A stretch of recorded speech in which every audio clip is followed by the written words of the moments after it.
السلام علیکم ورحمۃ اللہ وبرکاتہ۔ نماز پڑھتے وقت یعنی نماز کی حالت میں اگر جمائی آ جاتی ہے تو کیا جمائی لینے سے نماز باطل ہو جاتی ہے یعنی نماز ٹوٹ جاتی ہے؟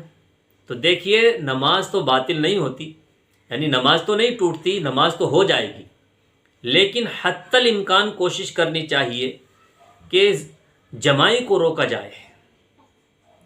اگر جمائی کا پریشر بڑھ جائے، جمائی رک نہ سکے، تو اتنی کوشش ضرور کرنی چاہیے کہ آپ اپنا منہ تھوڑا سا کھولیں، بہت زیادہ منہ نہ کھولیں، اور منہ کھولتے وقت آپ آواز بھی نہ کریں، کیونکہ یہ ادب کے خلاف ہے۔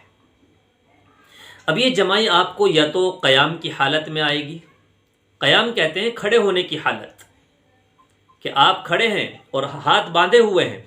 اگر اس حالت میں آپ کو یہ جمائی آتی ہے تو آپ اپنے سیدھے ہاتھ کی پشت کو اپنے منہ پر رکھیں اور پھر جمائی لیں۔ اور اگر آپ کو یہ جمائی رکوع یا سجدہ یا پھر قعدے میں آتی ہے تو پھر آپ ان حالتوں میں اپنا الٹا ہاتھ یعنی بایاں ہاتھ کی پشت اپنے منہ کی طرف اس طریقے سے رکھیں۔ تو اگر آپ کھڑے ہونے کی حالت میں ہیں تو سیدھا ہاتھ رکھیں، اور کھڑے ہونے کی حالت کے علاوہ کسی دوسری حالت میں ہیں تو پھر آپ الٹا ہاتھ اپنے منہ پر رکھیں۔ تو یہ فرق ہے قیام کی حالت اور غیر قیام کی حالت میں۔ امید کرتا ہوں یہ مسئلہ بالکل کلیئر ہو گیا ہوگا۔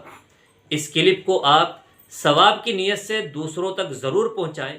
السلام علیکم ورحمۃ اللہ وبرکاتہ۔